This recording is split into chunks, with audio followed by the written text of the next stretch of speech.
All right, like Ty suggested, I'm going to work on my 7-minute video talking about my company.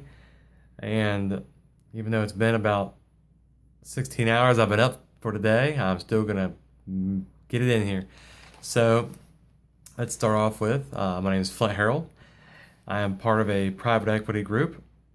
I buy, sell, and build businesses.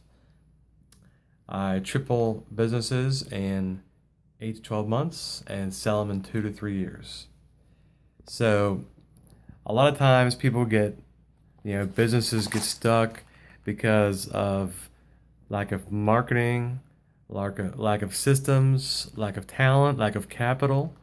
Those are some of the main reasons that a lot of companies get stuck. They're not sure what to do.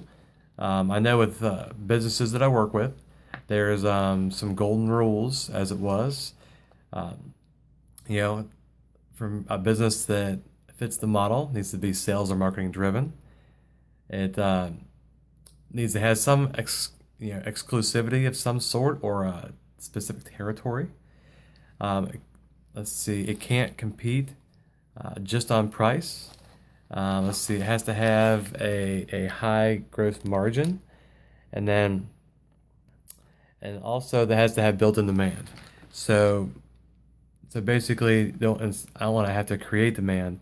I already want there to be demand for it. So maybe like donuts or just that's not exactly a good model for what I do, but it's something that has built-in demand. I don't have to worry about it too much. So different things when you're flipping a business come into play. A lot of times you can talk with business brokers. A lot of times they like to blow you off, but apparently it's the bad business brokers that you want to work with because they're more flexible. So it might take you 6, 7, 8, 9, 10 calls in a day to get a hold of a business broker, but everyone else already gave up.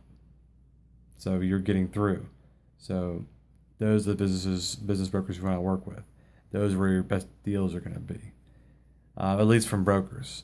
So far, a lot of the deals that I find, if you're trying to find companies that you want to partner with and grow them, work for equity in the company, a lot of networking events seems to be really good. Rotary clubs, Chamber of Commerce, uh, local trade shows, you name it. So basically, myself, I work for equity in companies. That's what I do. And, also management fees.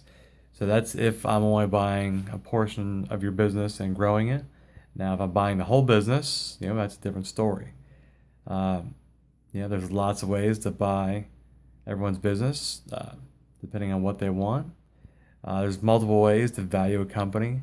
Different industries of companies have different multiples as to what industry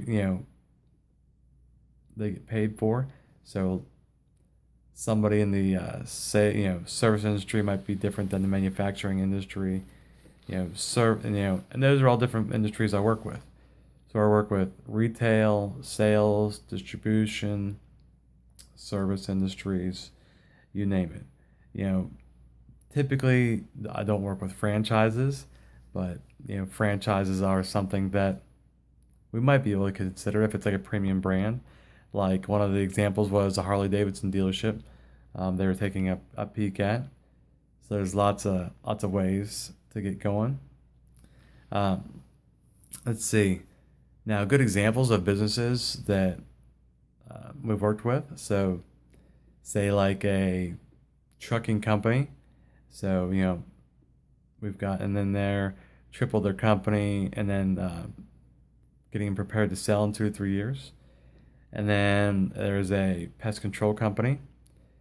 So we took, they have 5 or 6 locations in LA, you know, uh, buying them up, buying them out.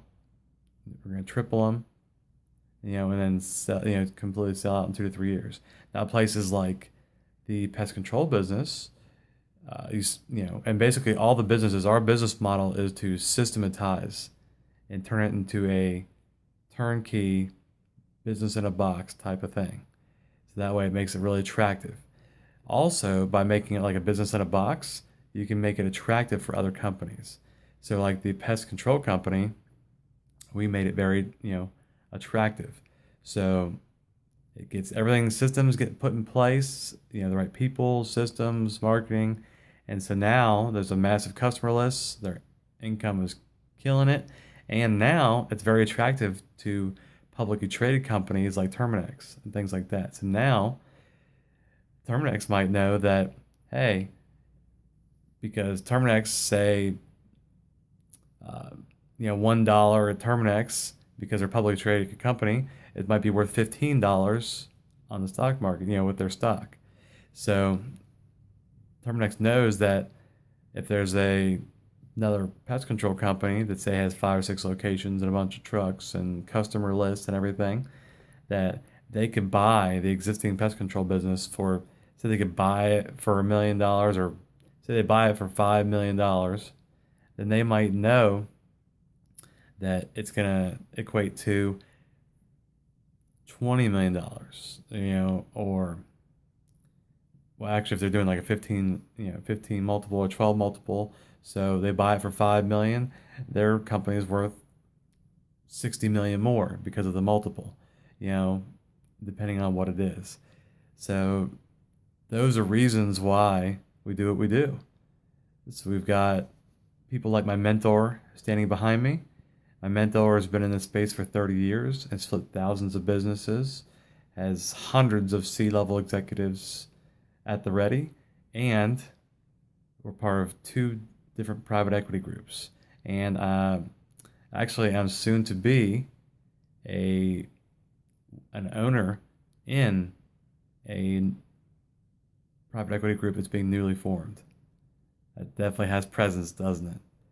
My name is Flint Harold. I'm an owner in a private equity group. Has a ring to it, doesn't it?